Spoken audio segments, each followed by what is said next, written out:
नमस्कार दोस्तों, हमारे YouTube चैनल भारत तंत्र कंपनी में आज आपका फिर से स्वागत है। दोस्तों, आशा करता हूँ माता महाकाली और बाबा काल भैरव की कृपा से आप सभी ठीक होंगे। आपके घर परिवार में हमेशा खुशी मंगल बनी रहे। दोस्तों, आज मैं आपके लिए बहुत अच्छी जानकारी लेके आया हूँ, बहुत बढ़िया बात बताने जा रहा हूँ आपको। दोस्तों, आज मैं आपकी सभी समस्या का समाधान करूंगा।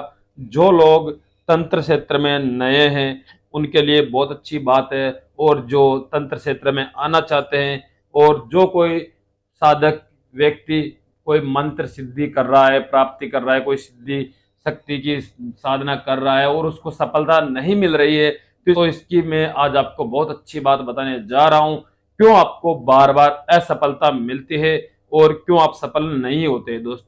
दोस्तों, ये मेरा स्वयं का अनुभव है जो आज मैं आपको बताने जा रहा हूं। अगर आपने भी ऐसी गलतियां की है तो आपको सिद्धि नहीं मिलेगी। और दोस्तों, अगर आप कोई साधना सिद्धि कर रहे हैं और आप भी यह गलतियां कर रहे हैं तो इन गलतियों का आप विशेष तौर से ध्यान रखें। अगर आप ये गलतियां जो भी मैं बताऊंगा वो करोगे तो आपको कभी भी कोई भी मंत्र सिद्धि या फिर कोई भी प्रत्यक्षीकरण सिद्धि साधना आपको नहीं होगी दोस्तों, या कोई भी आपका मंत्र सिद्ध नहीं होगा। दोस्तों, बात करता हूं कि क्या आप गलतियां करते हो और क्यों आपको सिद्धियां नहीं मिलती है।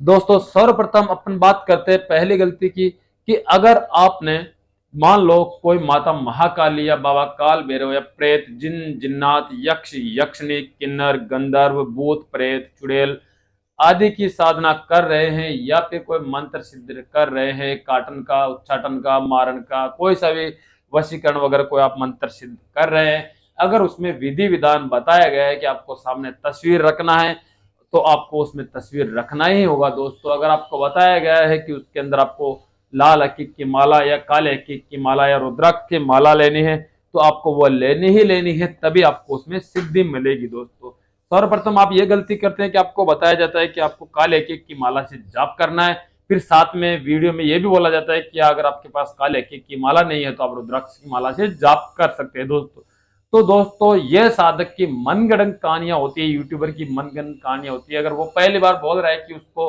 काले हकीक की माला से जाप करने, तो आप समझ लेना कि रियल में यह मंत्र काले हकीक की माला से ही सिद्ध होगा। और दोस्तों, पहली बात यह कि जिस मंत्र विधि विधान में आपको काले हकीक की माला बताई गई है उसमें आपको हमेशा काला ही आसन लेना है और काले ही वस्त्र पहनना है। दोस्तों, दूसरी बात यह है कि अगर आपको दक्षिण दिशा बताया गया है तो आप दक्षिण दिशा में ही मुंह करके बैठिए, तभी जाके आपको सिद्धि सफलता मिलेगी। और दोस्तों, दूसरी बात फिर मैं आपको एक और बता देता हूं कि अगर आपने जैसे मान लो बताया गया है कि प्रतिदिन आपको 7 माला जाप करनी है, तो दोस्तों आप उसमें माला का जाप बढ़ा दीजिए, कम मत करिए अगर आपको सफलता लेनी है तो। और दोस्तों, एक और बात है कि अगर आप कोई भी साधना सिद्धि कर रहे हो, सामने आपको तेल का दीपक जलाना है तो तेल का दीपक आपको जब तक जलाना है जब तक आपके मंत्र जाप होते रहेंगे। और अगर आप कोई भी साधना सिद्धि कर रहे हैं तो सामने आपको एक जल का कलश अवश्य भरकर रखना है। दीपक के नीचे हमेशा गेहूं या चावल रखना है, और हमेशा भोग के लिए मिठाई की व्यवस्था हमेशा आपको रखना है। अगरबत्ती आपको जब तक जाप चलते रहेंगे जब तक आपको अगरबत्ती चालू रखनी है। दोस्तों, और जब भी कहीं भी आप जाप करें, या तो आपका घर का बना मंदिर हो या शमशान हो या खाली मैदान, जंगल, या आप किसी भी मंदिर में जाप करते हो तो वहां पर आपको इत्र की व्यवस्था हमेशा रखनी होगी। अगर आप मंत्र सिद्धि कर रहे हैं तो इत्र हमेशा आपको अपने वस्त्र पर लगाना है, और जब भी आप कोई साधना करें तो वस्त्र हमेशा साफ सुथरे नहा धोकर ही साधना करें, तब आपको सफलता प्रदान होगी। और दोस्तों, अगर आप कोई साधना सिद्धि कर रहे हैं तो आपको सामने हमेशा गूगल चलती रहनी चाहिए। आपको हमेशा आग पर ही गूगल खेते रहना है, गूगल डालते रहना है। गूगल और लोबान आपको चालू रखना है, जब तक आपको जाप चालू रहेंगे जब तक आपको गूगल और लोबान चालू रहेंगे। दोस्तों, यह भी साधना सिद्धि का एक महत्वपूर्ण पॉइंट है, इसको नोट कर लिए और याद रखना कि अगर आप कोई साधना सिद्धि कर रहे हैं तो आपको गूगल और लोबान चालू रखना है। आपकी साधना सात्विक है तो आपको गूगल चालू रखना है जब तक आपके जाप चालू रहेंगे। दोस्तों, तभी आपको साधना में सफलता मिलेगी। और इसमें एक महत्वपूर्ण बात है और मैं आपको बताने जा रहा हूं कि अगर आप किसी भी मंत्र साधना सिद्धि कर रहे हैं तो आपको हमेशा आंखें बंद करके ही साधना करनी है। मंत्र विधि विधान की सिद्धि आपको करनी है दोस्तों। खुली आंखों से आप कोई सा भी मंत्र सिद्ध नहीं कर सकते। अगर आप खुली आंखों से मंत्र सिद्ध करना चाहते हैं तो दोस्तों बहुत मुश्किल है, सिद्ध हो जाएगा पर लेकिन सही ढंग से कार्य नहीं करेगा। इसके लिए आपको पहले जिस मंत्र की सिद्धि आपको लेनी है, प्राप्त करनी है, उसको आपको पहले याद करना होगा। दिल और दिमाग में अच्छी तरह से उसको मंत्र को याद कर लें, फिर उसका विधि विधान से पूजन करके फिर आप मंत्र साधना कीजिए दोस्तों। और दोस्तों आपको जब भी कोई साधना सिद्धि करनी हो तो आपको संकल्प अवश्य लेना है। संकल्प लेने के बाद ही आप साधना करें। सर्वप्रथम आपको हमेशा कोई साधना में बैठने से पहले आसन मंत्र का जाप करना अनिवार्य होता है और गणेश मंत्र का जाप करना भी अनिवार्य होता है। और दोस्तों गुरु मंत्र भी सर्वमान्य होता है। जब आप गुरु मंत्र की एक माला जाप कर लेते हैं तो आप ये मान लो कि आप सफलता की तरफ बढ़ चुके हैं, आपको सफलता अवश्य मिलेगी दोस्तों जब मान लो आप कोई प्रत्यक्ष सिद्धि कर रहे हो, बहुत दिनों से कोशिश कर रहे हो लेकिन कोई भी प्रत्यक्षीकरण नहीं हो रहा है, नहीं होने का कारण आप बार बार ढूंढते हो, तो उसका कुछ महत्वपूर्ण कारण है जो मैं आपको बताने जा रहा हूं कि वह कारण क्या क्या है। अगर आप कोई प्रत्यक्ष सिद्धि कर रहे हो तो उसके अंदर आपको दिशा का पूर्ण रूप से ज्ञान होना चाहिए दोस्तों। और जब भी आप साधना काल में सिद्धि प्रदान करें, सिद्धि कर रहे हो, तो उसमें मुहूर्त का विशेष तौर से ध्यान रखें, संकल्प का विशेष तौर से ध्यान रखें। और दोस्तों आप संकल्प लेते समय माला का भी आपको ध्यान में रखना है कि मेरे को प्रतिदिन कितनी माला जाप करनी है। इस बात का भी बहुत महत्वपूर्ण इन नियमों में रखता है दोस्तों। और जब भी आपको सिद्धि प्राप्त करने जाते हो तो आपको हमेशा आपके सामने गूगल अवश्य जलानी चाहिए, क्योंकि कोई भी शक्ति होती है तो वह अग्नि से ही प्रकट होती है दोस्तों। इसलिए आपको जब भी कोई साधना सिद्धि प्राप्त करनी हो तो गूगल का विशेष ध्यान रखिए, गूगल आपको जलती रहनी चाहिए दोस्तों। और आप कोई प्रत्यक्ष सिद्धि कर रहे हैं तो हमेशा आपकी आंखें बंद रहना चाहिए दोस्तों। प्रत्यक्ष सिद्धि के अंदर भी आंखें बंद करना अनिवार्य है। अगर आप कोई मंत्र सिद्धि कर रहे हैं, अगर उसके अंदर आप आंखें बंद नहीं कर रहे हैं तो फिर भी आप उसमें सफल हो सकते हैं, लेकिन प्रत्यक्ष सिद्धि में आप कभी सफल नहीं हो सकते जब तक आप आंखें बंद करके जाप नहीं करेंगे दोस्तों। और जाप का विधान इतना है कि प्रत्यक्ष सिद्धि के अंदर आप जितना जाप करोगे उतना ही आपके लिए अच्छा है दोस्तों, क्योंकि प्रत्यक्ष सिद्धि जाप के ऊपर ही निर्भर करती है। और सामने आपको गूगल चालू रखना है, लोबान आपको चालू रखना है। जहां भी आप साधना कर रहे हो वहां का एरिया बिल्कुल ही सुगंधित होना चाहिए, सुगंधित वातावरण होना चाहिए, तब आपको सफलता मिलेगी।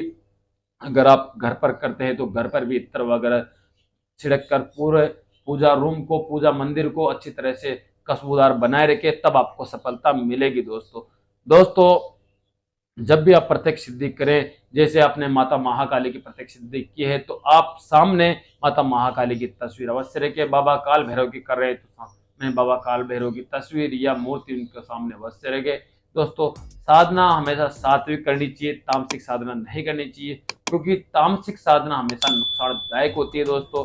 इस बात का आप विशेष तौर से ध्यान रखना। और दोस्तों एक बात और मैं बता दूं आपको YouTube में बहुत सारी चीजें मिलेगी कि यक्षिणी की साधना कर लो, सुरसुंदरी यक्षिणी की साधना कर लो, रतिप्रिय यक्षिणी की साधना कर लो, आपको प्रत्यक्ष होगी। 1 महीने का जाप है, 15 दिन का जाप है, 11 दिन का जाप है, 21 दिन का जाप है, 7 दिन का जाप है। जी हाँ दोस्तों, ये जाप तो सही है, 1 महीने का जाप होता है, 7 दिन का भी होता है, 11 दिन 21 दिन का भी होता है, पर वो निर्भर करता है आपके सिद्धि पर, आपके जाप पर कि आप प्रतिदिन कितनी माला जाप कर रहे हो। किताबों में लिखा होता है कि आप प्रतिदिन 1000 जाप कीजिए आपको सिद्धि अवश्य मिलेगी, पर यह नहीं है, ये झूठ है दोस्तों। आपको प्रतिदिन 51 माला तो आपको, अगर यक्षिणी की साधना कर रहे हैं तो आपको 51 माला तो आपको जाप करनी ही करनी है दोस्तों। अगर इसके अलावा भी अगर आप सुबह, दिन में और शाम को और रात्रि में ये 4 टाइम अगर आप यक्षिणी साधना में देते हो तो आपको अवश्य सफलता मिलेगी, जल्दी सफलता मिलेगी दोस्तों। इसमें भी आपको आंखें बंद करके ही साधना सिद्धि करनी है।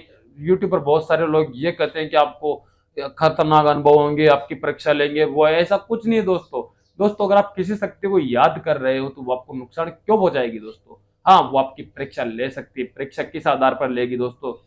किसी भी माता बहन के रूप में आपकी परीक्षा ले सकती है, आपकी साधना भंग कर सकती है, आपका मन को दूसरी तरफ ले जा सकती है, आपको काम वासना की तरफ आपको ले जा सकती है, ताकि आप साधना भंग कर सके, आपकी साधना भंग कर सके। आपका वह यह देखना चाहते हैं कि ये अपने वचनों पर कितना अधिक कठोर निर्भर है और कितना दृढ़ संकल्प इसका पक्का है, कि यह साधना सिद्धि कर सकता है या नहीं कर सकता है। ऐसा होता है दोस्तों, पर ऐसा नहीं होता कि कोई सामने आपके आग के गोला आएगा या कोई पत्थर फेंकेगा आपके ऊपर या फिर आपको डराएंगे या डरावनी आवाज आएगी, ऐसा कुछ नहीं दोस्तों। आंखें बंद करेंगे, जाप करेंगे, आंखें बंद करके आप जाप करेंगे तो आपको आंखों बंद से ही अलग अलग दृश्य नजर आएंगे। उन दृश्यों को आप देखिए, अच्छी से देखिए, आपको कुछ नहीं बिगाड़ सकते वो दृश्य, सिर्फ आपका मन भटकाने के लिए वो दृश्य आपको दिखाया जाता है। वो दृश्य आपको इधर उधर भटकाने के लिए वो दृश्य आपको दिखाया जाता है। दोस्तों आंखें बंद करके अगर आप कोई दृश्य देख रहे हो तो सोचो कि आपने वो दृश्य नींद में देखा है, तो नींद एक स्वप्न है। स्वप्न के माध्यम से अगर कोई चीज देखते हो तो स्वप्न में कौन क्या किसका बिगाड़ देगा, कुछ नहीं बिगाड़ सकते दोस्तों। दोस्तों प्रत्यक्षीकरण के अंदर आप आंखें बंद करके जाप करेंगे तो प्रत्यक्षीकरण आपको आंख बंद से ही होगा दोस्तों, खुली आंखों से प्रत्यक्षीकरण नहीं होगा।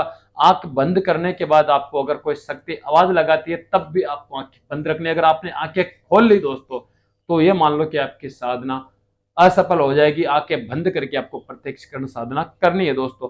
जैसे आपने प्रत्यक्षीकरण साधना की और जिस देवी या देवता की या कोई भी शक्ति का प्रत्यक्षीकरण साधना करे, वो आपको आवाज लगा रही है, बोल रही है कि बोलो क्या चाहिए, आप वो बोलती है कि आप आंखें खोलो, तभी आपको आंखें खोलना है, अन्यथा आपको आंखें नहीं खोलना है दोस्तों। अगर आपने आंखें खोल ली तो आपकी साधना भंग हो जाएगी दोस्तों ये सब मैं इसलिए कह रहा हूं क्योंकि ये मेरा खुद का अनुभव है और मेरा अनुभव ही आप लोगों को बता रहा हूं दोस्तों। आप इस चीज पे यकीन करो या ना करो ये आपकी मर्जी है। मेरा जो नियम है, जो मेरा उद्देश्य था कि मैं आपको इन चीजों से अवगत कराऊं, आपका ध्यान इधर उधर ना भटके, आप एक जगह अपने लक्ष्य पर कायम रहे, अपने लक्ष्य की तरफ बढ़ते जाएं और आपको सफलता मिले। यही दोस्तों मेरा लक्ष्य है और यही मैं चाहता हूं कि आप सभी जो भी साधक साधिकाएं यूट्यूब पर है, मेरे चैनल पर है, उनको गलत जानकारी ना मिले और हमेशा वो सही राह पर चले दोस्तों मैं हमेशा आप लोगों को सही राह सही दिशा दिखाता हूं और सही विधि विधान बताता हूं दोस्तों वीडियो बहुत लंबा हो चुका है, आपका ज्यादा समय नहीं लेते हुए दोस्तों मैं आपको फिर कहता हूं कि कोई भी साधना सिद्धि करे तो आप विशेष तौर से इन नियमों का अवश्य ध्यान रखें दोस्तों। फिर मिलते हैं आपको नई वीडियो के साथ, नई जानकारी के साथ, नई साधनाएं के साथ। दोस्तों बने रहे हमारे चैनल से और सीखते रहे तंत्र मंत्र यंत्र और ज्ञान की बातें दोस्तों। धन्यवाद दोस्तों।